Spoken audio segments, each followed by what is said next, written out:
Darlington, Georgetown, and Horry counties, they've all issued burn bans due to the fire danger as a result of that low humidity, dry and windy conditions. So this means all outdoor burning, it is strictly prohibited now. Well, the concern for more wildfires across the state and the PD continues into the weekend as well. And ABC 15's Andrew James joins us now live in the studio with what you need to know. Andrew. Jen, here's the latest fire activity map from the SC Forestry Commission. You can see roughly a dozen active wildfires. This is really changing, fluctuating over the past few days. You could see the other night I saw they had over 20 that were active. More fires are popping up specifically in the PD region right here. You see a lot more green. That means there's a lot more fires. Fortunately, a lot of them being contained, but still showing into the weekend. This area is ground zero for a lot of fire activity.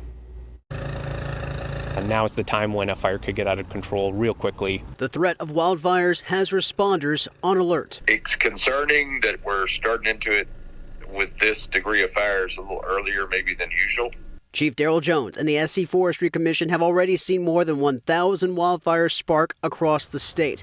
Countless acres have been impacted, and we remain in the peak of fire season. What it's telling me is that we are going to have an extended fire season that's right now, by all forecasts and appearances, looks like it's going to be a higher than normal fire season. With that, several counties have issued burn bans in our area. Darlington County officials saw more than 100 acres burn just a week ago. Horry County crews handled fires this week that torched more than 50 acres. Our people are stressed with all the calls they have already, and we don't need to add to that with an outdoor fire that gets out of hand. More than 50% of the fires that crews have contained so far were human error caused. That's what Chief Jones says. With the forecast showing moderate drought conditions continuing, Tony Casey and Horry fire officials plead with neighbors that they can be a key to preventing more property from burning. They get much worse than that, and we don't want to have to experience that. So the way to avoid those is to be as safe as possible and not burn until the ban's over. Now, based on Forestry Commission data, we've already surpassed the number of fires seen last year and in 2020.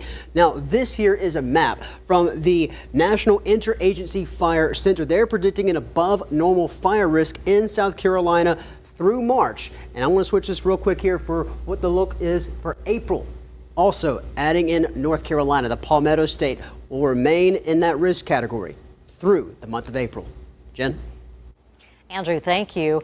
And for those of you at home asking what that burn ban might include, well, we're told that all open burns are prohibited now. Only burning for things like cooking or for warmth are allowed under the burn ban.